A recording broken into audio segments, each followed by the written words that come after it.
요한복음 16장 25절에서 33절까지를 자세히 살펴보도록 하겠습니다. 성령께서 우리 각 사람에게 살았고 운동력 있는 말씀의 권능을 풍성하게 체험하게 하여 주시고 예수님을 아는 지식이 더하게 하실 것을 확신합니다. 25절 한 절을 함께 읽겠습니다. 이것을 빗사람에게 일렀거니와 때가 이르면 다시 빗사람에게 이르지 않고 아버지에 대한 것을 밝히 이르리라. 이제 얼마 있지 아니하면 예수께서 십자가의 고난을 당하고 죽으실 것이며 제자들을 떠나가실 것입니다. 그러므로 제자들이 핍박을 당할 때 예수께서 미리 하신 말씀을 상기하여 잘 대처하도록 하려고 누차 강조하여 당부하셨습니다. 그리고 예수님은 자신이 떠나는 것이 사실은 제자들에게 유익이라고 말씀하셨습니다. 보혜사가 오시기 때문이라고 하였습니다. 보혜사는 성령님을 가리키는 것입니다. 예수께서 구속사역을 완수하시고 성천하셔야만 성령께서 강림하시기 때문입니다. 성령께서 오셔서 제자들에게 임하시면 그동안 제자들이 듣고도 깨닫지 못했던 말씀을 밝히 알게 될 것을 언급하시면서 이것을 비사로 너에게 일렀거니와 때가 이르면 다시 비사로 너에게 이르지 않고 아버지에 대한 것을 밝히 이르리라 하였습니다. 비사 또는 비유란 어떤 사물의 모양이나 상태 등을 보다 효과적으로 설명하기 위해 그것과 비슷한 다른 사물에 빗대어 표현하는 방법입니다. 대체로 비유는 어떠한 사물에 관하여 설명하고자 할 때 이해를 돕기 위해 사용합니다. 그러나 비유가 어떤 대상에게는 무엇을 말하려고 하는지 이해하기 어렵게 합니다. 간결하고 함축적인 비유 속에 숨겨진 뜻을 알려면 애쓰지 않으면 안 되게 합니다. 26절, 27절 두 절을 함께 읽겠습니다. 그날에 너희가 내 이름으로 구할 것이요 내가 너희를 위하여 아버지께 구하겠다 하는 말이 아니니 이는 너희가 나를 사랑하고 또 나를 하나님께로서 온 줄을 믿은 고로 아버지께서 친히 너희를 사랑하심이니라. 예수님으로 인하여 하나님의 사랑을 받게 된 성도들은 예수 그리스도의 이름으로 직접 하나님께 무엇인지 구할 수 있다는 말씀입니다. 예수께서 제자들이 소원하는 것을 하나님 아버지께 아뢰을 필요가 없고 제자들이 스스로 아뢰을 수 있다고 말씀하신 것입니다. 이 말씀이 지니고 있는 의미를 깨닫게 된 사람은 감탄을 금할 수 없으며 감격할 수밖에 없습니다. 히브리서 4장에 기록되기를 그러므로 우리에게 큰 대제사장이 있으니 성천하신 자 곧 하나님 아들 예수시라. 우리가 믿는 도리를 굳게 잡을지어다. 우리에게 있는 대제사장은 우리 연약함을 체휼하지 아니하는 자가 아니요 모든 일에 우리와 한결같이 시험을 받은 자로되 죄는 없으시니라. 그러므로 우리가 긍휼하심을 받고 때를 따라 돕는 은혜를 얻기 위하여 은혜의 보좌 앞에 담대히 나아갈 것이니라 하였습니다. 예수 그리스도는 우리에게 큰 대제사장이십니다. 구약시대 대제사장은 백성의 죄를 속하기 위해 제물을 제단에 드렸습니다. 이스라엘 종교력으로 7월 10일은 대속죄일입니다. 이날 대제사장은 온 백성의 죄를 속하는 속죄 제사를 드렸습니다. 그러나 대제사장은 자기도 죄인인 인간이었고 매년 동일한 속죄 제사를 반복하여 드려야 하였습니다. 이 대속죄 제사와 대제사장은 장차 오실 구세주에 대한 모형이며 그림자였습니다. 예수 그리스도께서 오셔서 십자가에 못 박혀 죽으심으로 자신의 몸을 희생 제물로 삼아 영원히 단번에 우리 죄를 속하셨습니다. 그러므로 예수 그리스도를 위대하고 참되며 영원한 대제사장이라는 의미에서 큰 대제사장이라고 하였습니다. 큰 대제사장은 성천하신 자 곧 하나님 아들 예수시라 라고 하였습니다. 이런 예수님과 같은 이가 없음을 분명하게 말해 주는 것입니다. 우리에게 하나님의 보좌 앞에 담대히 나아가라고 하십니다. 죄인이 의로우시고 거룩하신 하나님의 보좌 앞에 담대히 나아간다는 것은 감히 상상도 할 수 없는 일입니다. 그런데 그것이 가능하게 되었습니다. 죄 없으신 예수 그리스도께서 우리 죄를 대속하셨기 때문입니다. 하나님은 때를 따라 돕는 은혜를 주십니다. 하나님이 보시기에 적절한 때 적절한 도움을 주십니다. 예수 그리스도를 믿는 모든 자에게는 하나님의 보호자가 은혜의 보호자입니다. 그러므로 하나님 앞에 담대히 나아갈 수 있으며 무엇인지 간구할 수 있습니다. 그날에 너희가 내 이름으로 구할 것이요 내가 너희를 위하여 아버지께 구하겠다 하는 말이 아니니 라는 말씀에 이처럼 엄청나고 놀라운 의미가 함축되어 있습니다. 이런 너희가 나를 사랑하고 또 나를 하나님께서 온 줄 믿은 거로 아버지께서 친히 너희를 사랑하심이라 라고 예수님이 말씀하셨습니다. 예수님에 대한 믿음과 사랑이 하나님의 사랑을 받게 되는 필수 요건입니다. 잠언서에 기록되기를 나를 사랑하는 자들이 나의 사랑을 입으며 나를 간절히 찾는 자가 나를 만날 것이라 하였습니다. 28절에서 30절까지 함께 읽겠습니다.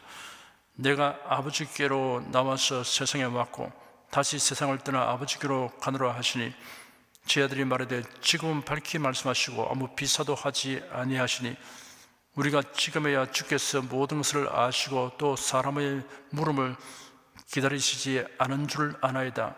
이로써 하나님께로서 나오심을 우리가 믿사옵나이다.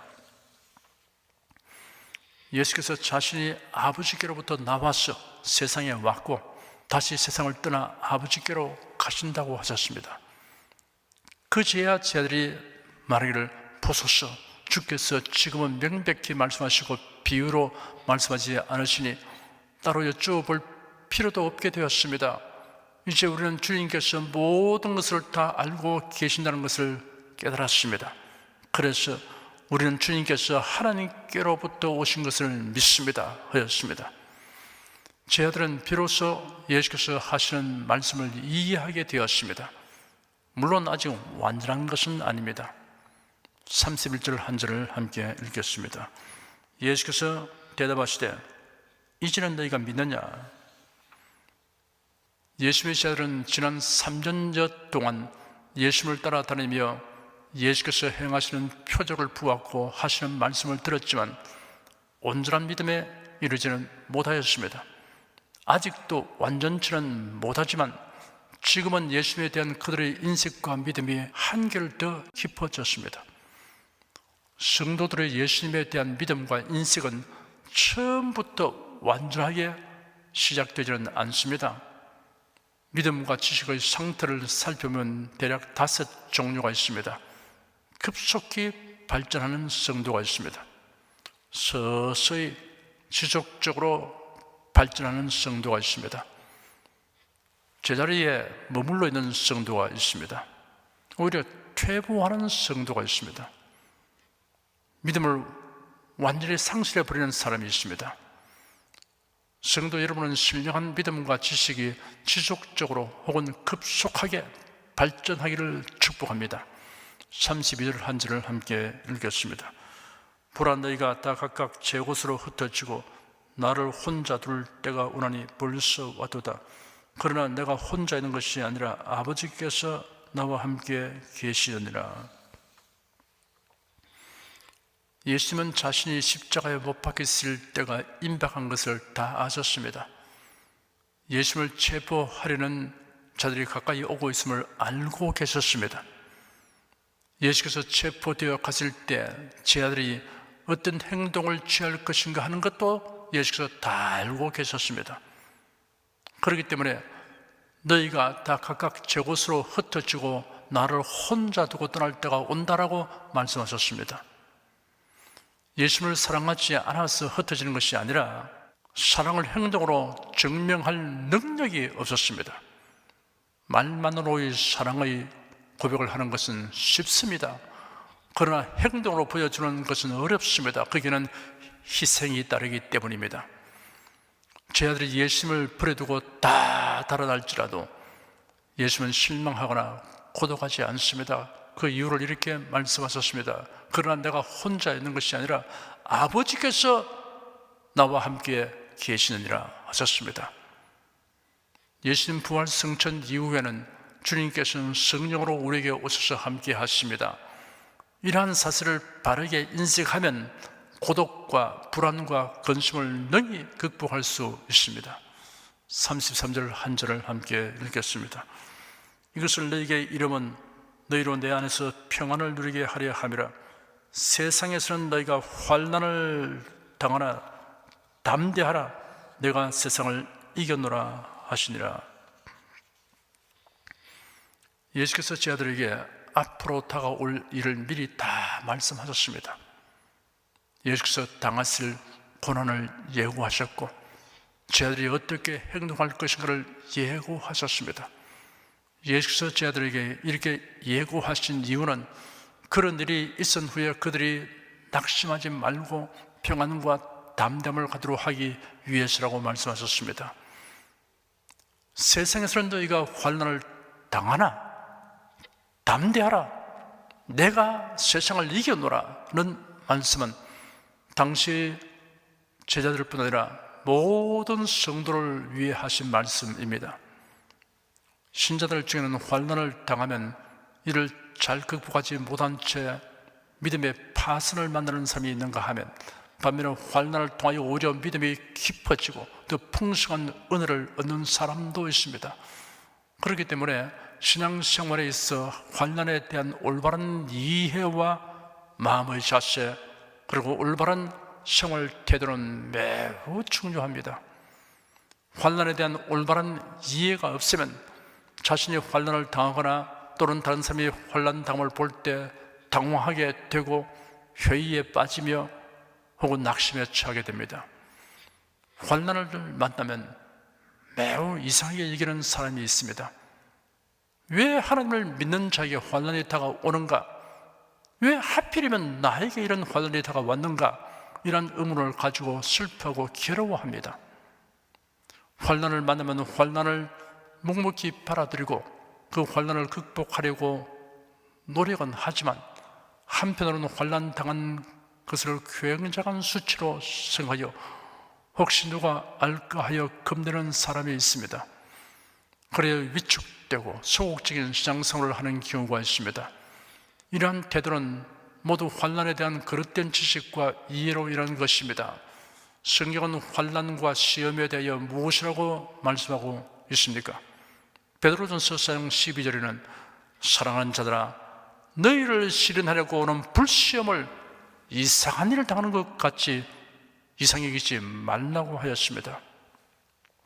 첫째는 우리가 현재 살고 있는 곳이 불안전한 세상이기 때문에 겪게 되는 여러 가지 환난과 시험이 있음을 알아야 합니다. 예수님은 너희가 세상에서는 환난을 당할 것이라 라고 말씀하셨습니다. 이 말씀은 의미심장한 말씀입니다. 예수님은 단순히 너희가 환난을 당한다고 말씀하신 것이 아니라 세상에서는 너희가 환난을 당한다고 하셨습니다. 그렇습니다. 신자들이 천국에 가게 되면 그곳에서는 결코 환난을 당하는 일이 없습니다.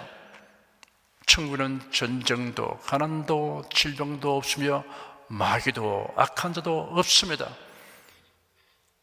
이러한 환난은 자신의 잘못으로 말미암은 것도 아니며 하나님께서 의도하신 것도 아닙니다. 단지 우리가 이 생에 태어나서 살고 있기 때문에 직면하게 되는 것입니다. 구태의 근원을 따지고 든다면 인류의 성 아담과 하와가 마귀의 유혹에 넘어가 하나님의 명령을 거역하고 선악과를 따먹은 결과로 이 세상은 고난의 가시와 능키로 뒤덮이게 되었고 인생은 고통을 당하고 수고의 땀을 흘리게 되는 것입니다.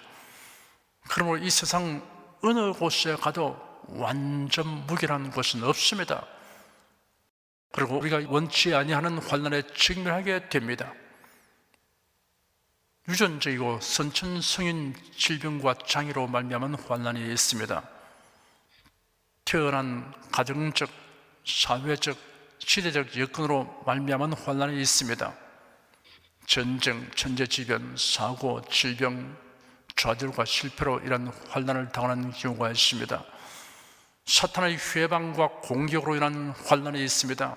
에베소서 6장에 이렇게 이를 정말로 너희가 주 안에서와 그의 힘의 능력으로 강건하여 지고 마귀의 계획을 능히 대적하기 위하여 하나님의 전신갑주를 입으라. 우리의 실험은 혈과 육에 대한 것이 아니요 정사와 권세와 이 어둠의 세상 주관자들과 하늘에 있는 악의 영들에게 대함이라 하였습니다.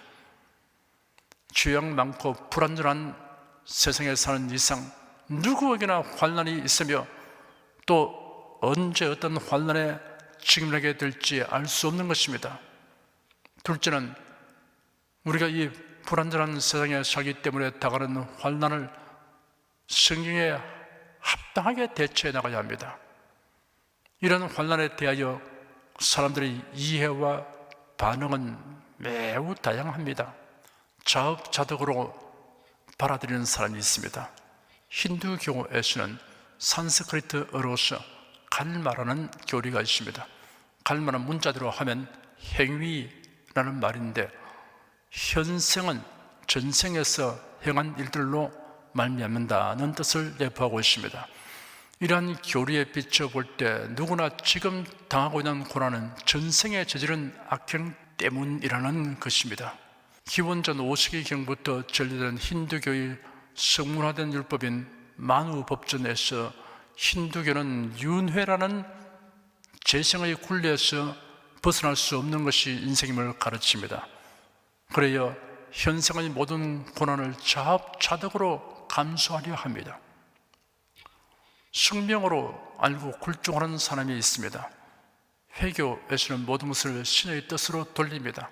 모든 일이 신의 뜻으로 필연적으로 발생한다는 것입니다.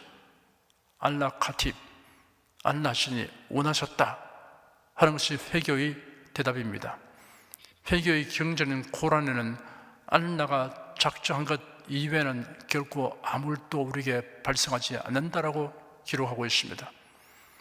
숙명의 굴레에서 벗어나려고 노력하는 사람들이 있습니다. 불교는 그 시작이 고난에 대한 해결책을 찾으려는 데서 출발한 종교입니다. 석가는 부유한 집안에서 태어나 안락한 생활을 하였습니다.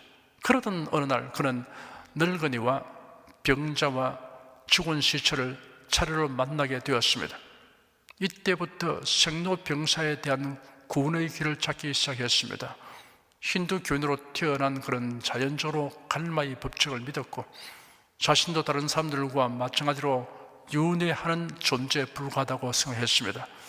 그래야 인생과 고난의 문제를 두고 보리수 밑에서 묵상하고 있을 때 마침내 깨달음이 그에게 왔다는 것입니다. 그것이 불교에서 말하는 영원히 변하지 않는 네 가지 진리인데 호재, 집재, 멸재, 도재입니다. 출생도 슬픔이요, 노령도 슬픔이요, 질병도 슬픔이요, 사망도 슬픔이요, 세상 것에 대한 애착도 슬픔이다. 출생과 재생, 곧 환생의 연쇄는 정욕과 욕망의 생에 대한 갈구의 결과이다.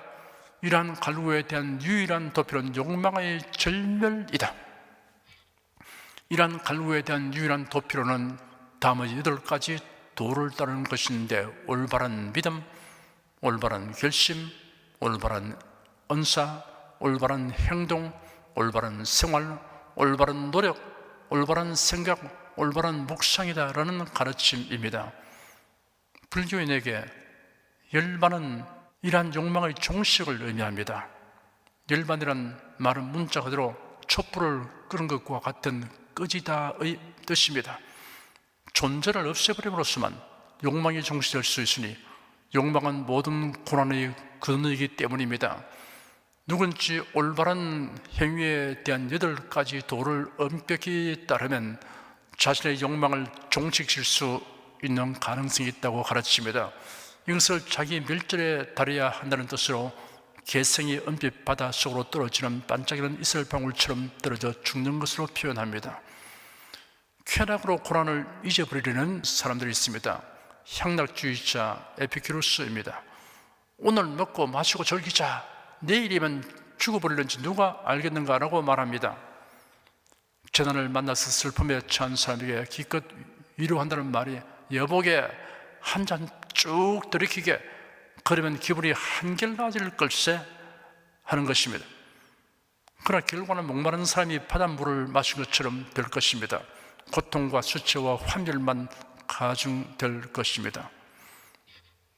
부정하고 무시하여 버리려고 하는 사람들이 있습니다. 고통이란 실제가 아니며 상상에서 나오는 허구라는 것을 깨달으면 해결된다고 가르칩니다. 염세주의자가 되거나 자살하는 사람이 있습니다. 인생을 비관하며 될 대로 되라고 자포자기 해버립니다.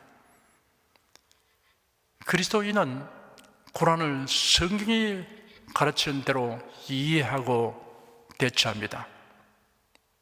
성경은 고난과 재난을 전생의 업보라고 하지 않습니다.